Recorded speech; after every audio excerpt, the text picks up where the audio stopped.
we can't talk about an event organized by a business school without talking about business or the economy in general, since sports doesn't only give athletes. It is a language that we all speak, and if treated properly, it can be an engine that can produce massive socio-economic growth in Africa. According to OECD, sports accounts for 2% of the global GDP, but doesn't exceed 0.5% in Africa. Yet it is a sector that can produce millions of dollars, if not billions.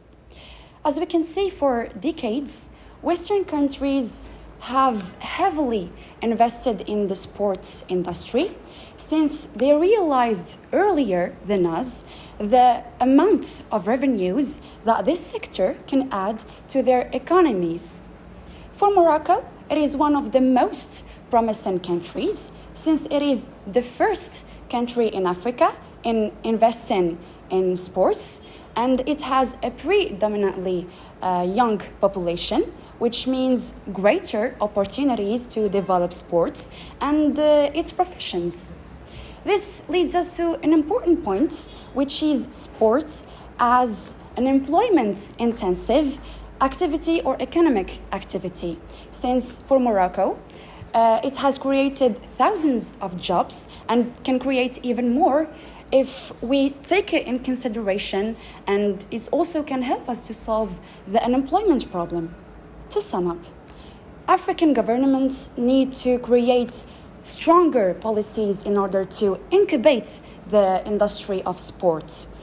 It is a promising industry, and Africa already has the abilities, but the ones having it are seeking for opportunities overseas, and thus generating revenues for other countries instead of their own countries.